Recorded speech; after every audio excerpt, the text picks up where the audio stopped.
Onde a vida acontece? Onde respiramos? Em que lugar nos movimentamos, nos alimentamos, envelhecemos e morremos? Muitos de nós, antes de atingir a idade adulta, não há segredo, mistério, dúvida ou sequer um e se. A vida acontece na Terra. Toda a experiência que guardamos sobre quem somos acontece sobre o território. A vida na cidade precisa de violência, afirmo.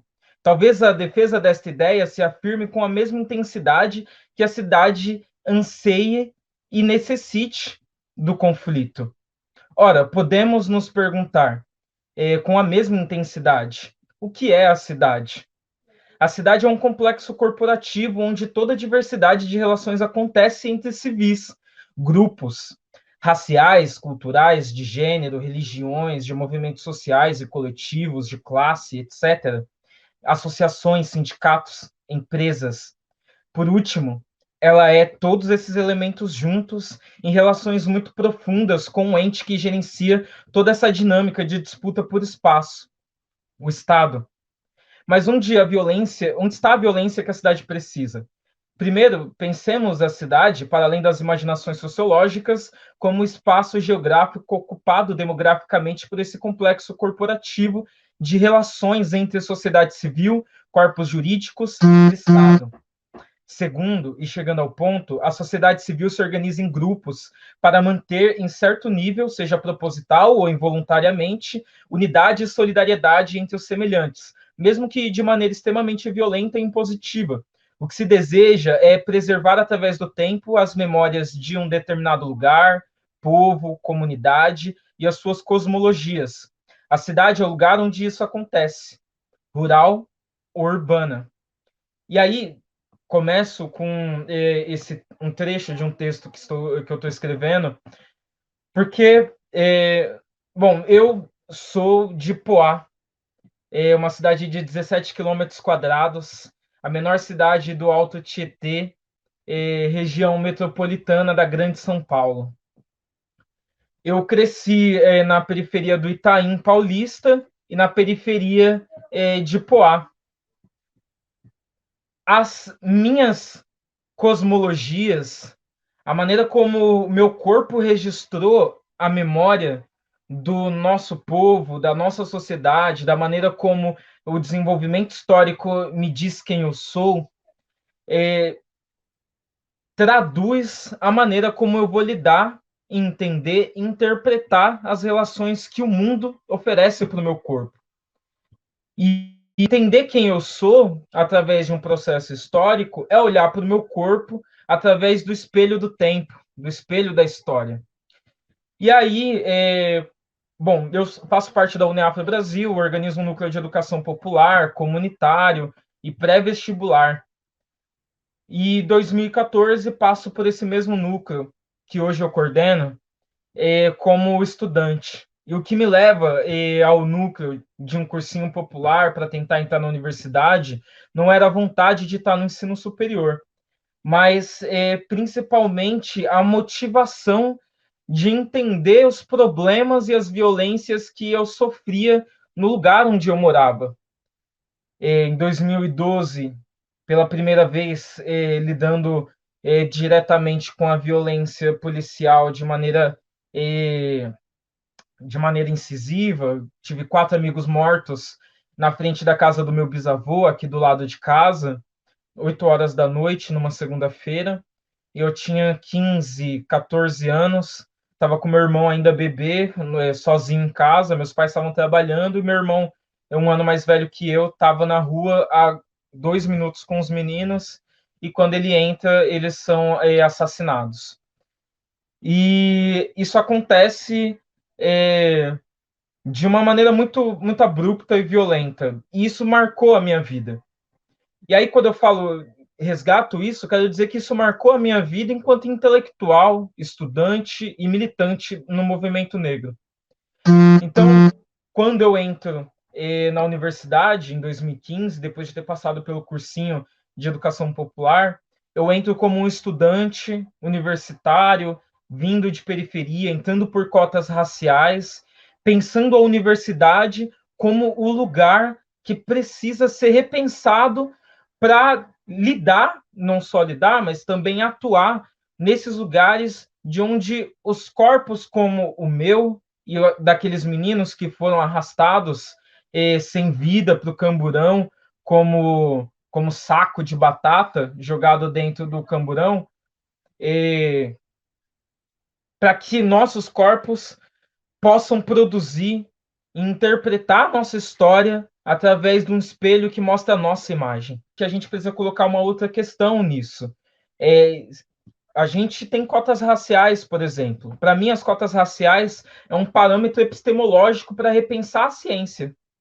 Se ela é um parâmetro epistemológico para repensar a ciência, bom, a gente, a partir disso, entende que a universidade ela precisa e necessita repensar as suas estruturas para receber esses estudantes negros e negros nas suas diversidades.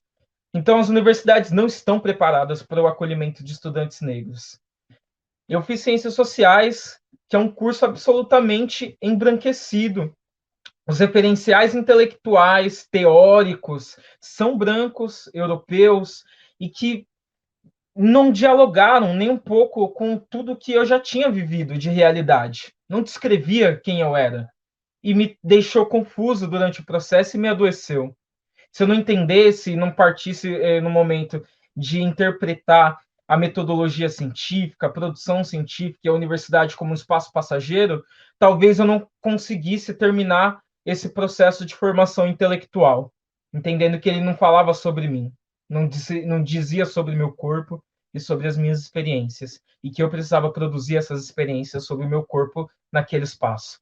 Então, fiz parte do centro acadêmico, do DCE, de Conselho de Ensino, Pesquisa e Extensão, pautando orçamento e projetos dentro da universidade, aprovando, junto com outros professores, cotas para pessoas trans na Universidade Estadual do Mato Grosso do Sul, para pós-graduação.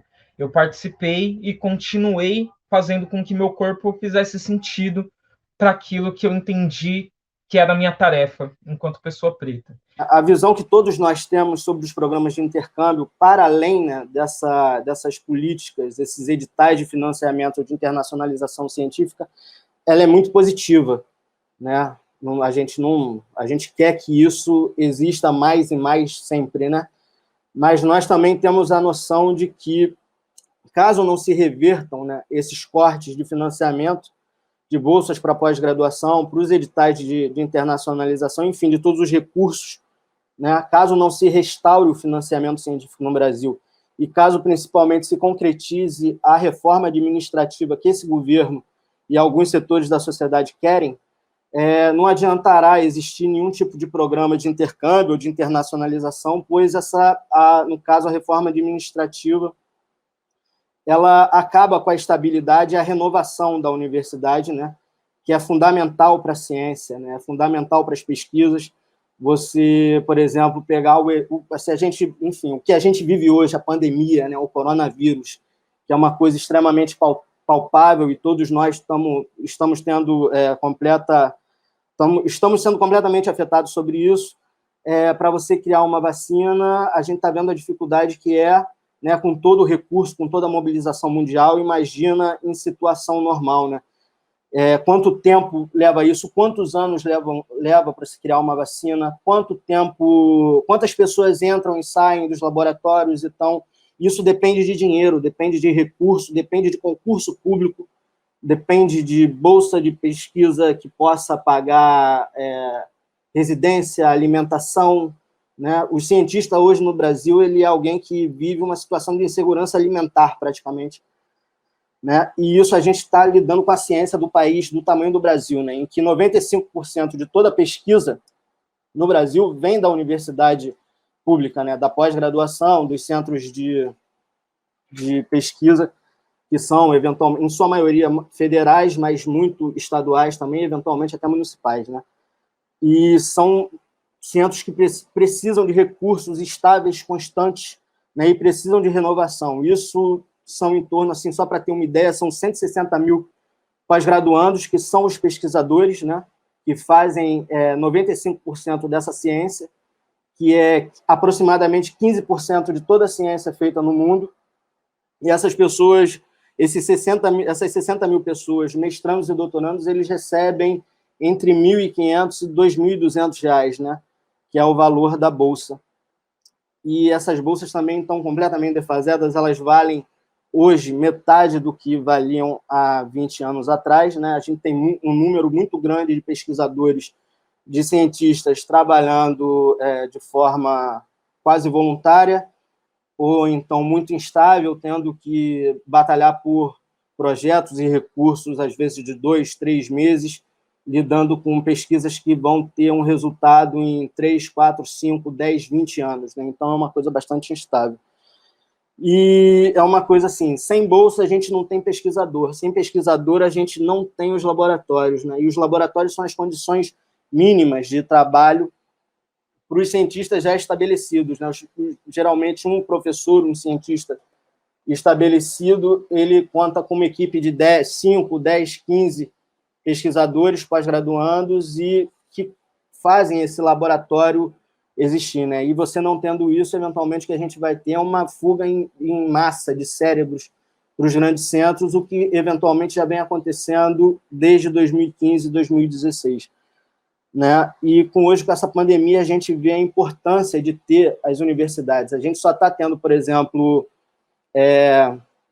testes em São Paulo, testes no Rio, testes pelo Brasil para a vacina do Covid, porque a gente tem centros capazes de aplicá-los e de produzir essa vacina, eventualmente, num processo, inclusive, de transferência de tecnologia, e isso está completamente ameaçado, né, pela questão do corte do financiamento, e se torna realmente uma coisa sem possibilidade, caso aconteça essa reforma administrativa que o governo vem encampando, né? Porque a gente ainda tem a Fiocruz, porque a gente ainda tem a USP, o Butantan, o Museu Nacional, a UFRJ, que é onde a pesquisa é feita, né? As pesquisas sejam na área de humanas, sociais, matemática, física, biológicas, médicas, são nesses lugares onde surgem os remédios, as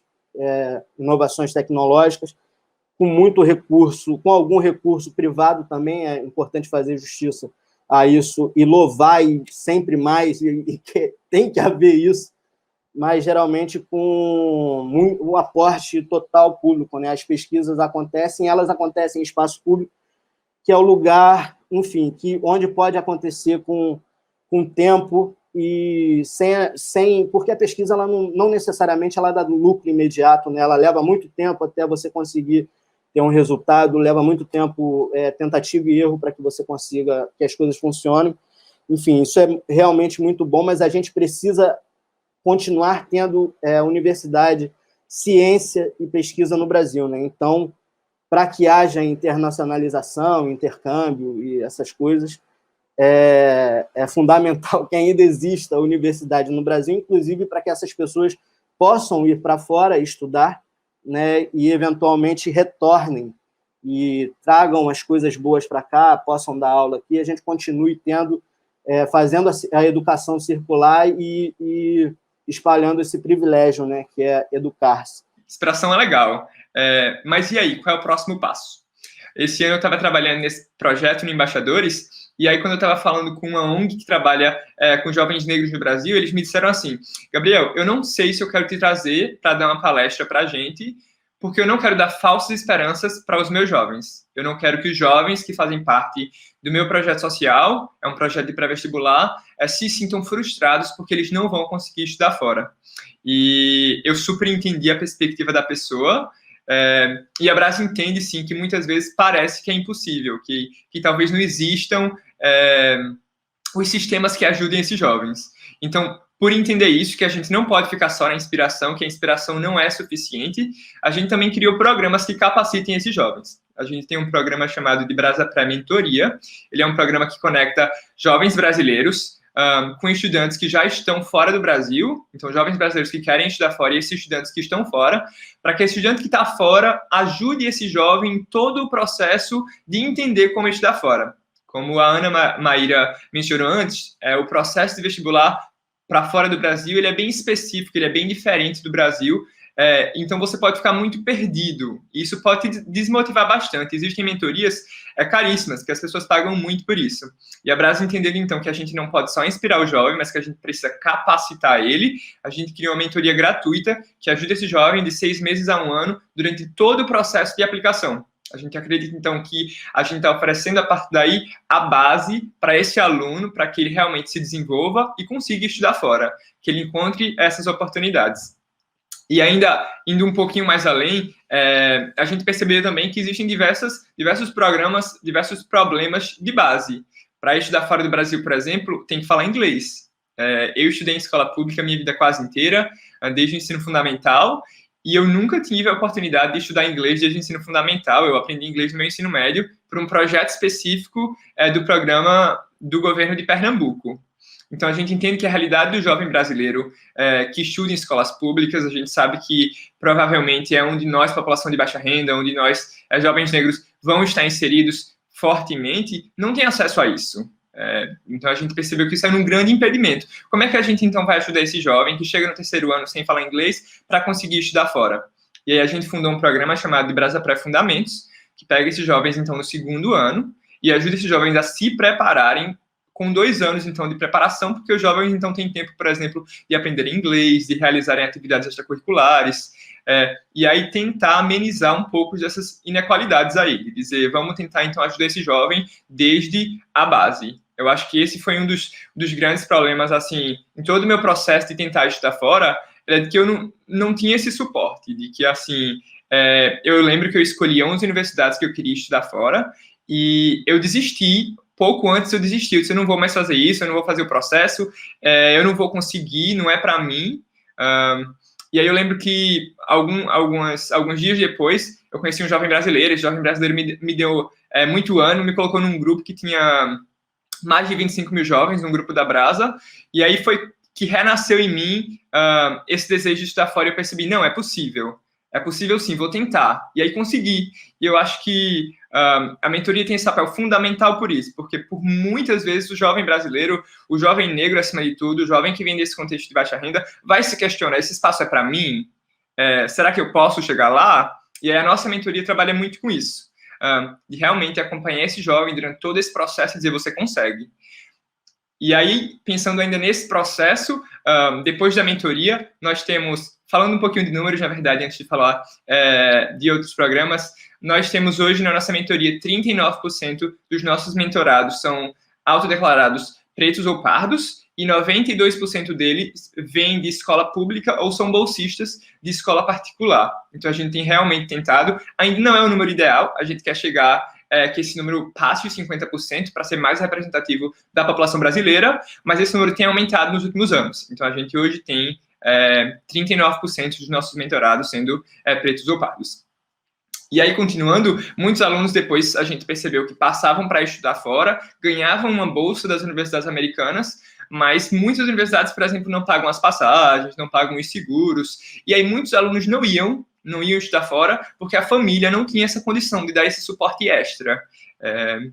Nos Estados Unidos, pagar $1.000 ou $2.000 na universidade não é muito, mas se a gente pensa na realidade brasileira, isso é R$10 mil, que a maioria das famílias não tem para darem a esses jovens. Então, a gente criou também, ano passado, um programa de bolsas para auxiliar esses jovens. O programa de bolsas, ele é específico para jovens que precisam, então a gente só dá realmente o programa de bolsas para os alunos que provam que precisam, que são de baixa renda. Eu sou bolsista da Brasa, essa bolsa da Brasa tem me ajudado a custear alguns desses custos de estudar fora, e 50% dos bolsistas da minha geração são negros. Então, acho que a Brasa, como um todo, vem trabalhando fortemente, entendendo que a gente precisa realmente mudar essa realidade do Brasil e oferecer mais oportunidades aos jovens negros e, acima de tudo, representatividade. Eu termino minha fala reforçando isso. Eu acho que é muito difícil, às vezes, para a gente se ver nesses contextos, a gente se questiona muito, será que eu consigo? Será que esse contexto é para mim? E reitero isso, esse contexto é para a gente. E que, acima de tudo, a gente já tem hoje em dia, apesar de não ser ideal, nós já temos hoje em dia muitas instituições que podem ajudar esse jovem negro a estudar fora, esse jovem de baixa renda a estudar fora. Então, acima de tudo, importante que o jovem acredite nisso, que o jovem busque essas oportunidades e se agarre a essas instituições que podem ajudar ele. A gente tem falado muito de aquilombamento e dessa rede de suporte. Então, procure essas pessoas que podem te ajudar. A gente sabe que ainda não estamos no estado ideal, mas que existem muitas pessoas que já podem hoje em dia te ajudar nesse processo. A Abraça está aqui para isso, entendendo que a gente está aqui realmente para mudar essas realidades do Brasil. Durante o percurso da vida, a gente se depara com muita coisa, né? E terminei a graduação e fiz minha graduação em outro estado, no estado do Mato Grosso do Sul, sou de São Paulo, estudei com uma galera que era absolutamente muito distante da minha realidade, uma galera que tinha muita grana, e depois, quando eu voltei para minha quebrada, e eu tô até um pouco assim, sem saber o que falar direito, porque eu vi vocês falando, e aliás, essa última fala é muito disso, assim, né? Voltei para minha quebrada com os mesmos problemas de sempre e os problemas que tinham ficado para trás quando eu saí, né? As mesmas violências, as mesmas ausências, e essa sensação de que está muito distante, né? A possibilidade de continuar uma carreira acadêmica, de buscar outros ares, né? De continuar a formação intelectual, aprender uma nova língua. Porra, desculpa, palavra expressiva. Poxa, bom, espero ter ainda força e ânimo para conseguir buscar e continuar estar presente nesses espaços de formação intelectual e de organização comunitária como tenho feito hoje, assim. É porque, de verdade, o cotidiano tem sido e é difícil na quebrada, né? E aí, para encerrar aqui, quando começou a pandemia, quando começou a quarentena, dia 15 de março aqui, a gente estava tendo aula no cursinho, ficou uma dúvida se a gente continuaria ou não, mas aí saiu o decreto do Dória de que seria proibido aglomerações, aulas e etc. E aí, no primeiro dia de pandemia, mataram um cara aqui pertinho de casa e jogaram o corpo dele no córrego, né? E aí, bom, essas são coisas que não deixaram de acontecer durante a pandemia, né? A gente, na Uneafra, começou a entregar a cesta básica e fazer um trabalho de ação comunitária, e a gente entregando cesta para uma moça como a dona Dalva, que tem 69 anos, uma mulher preta que mora num barraco de madeira, do lado de um córrego de esgoto, entre uma igreja católica e a igreja universal, tá ligado? E ela cozinhou no fogão a lenha e não conseguiu nem ter acesso ao auxílio emergencial. E aí, enfim, eu acho que parece que quando a gente está muito tempo na quebrada, a gente fica preso à própria realidade, assim. E para todo mundo que vive realidades parecidas, eu acho que não deixa ninguém, por favor, dizer que vocês não conseguem ou não podem e que não há espaço. Há espaço, mas isso não quer dizer que é fácil, né? Acho que investir em educação é o que salva, mas é um investimento de longo prazo.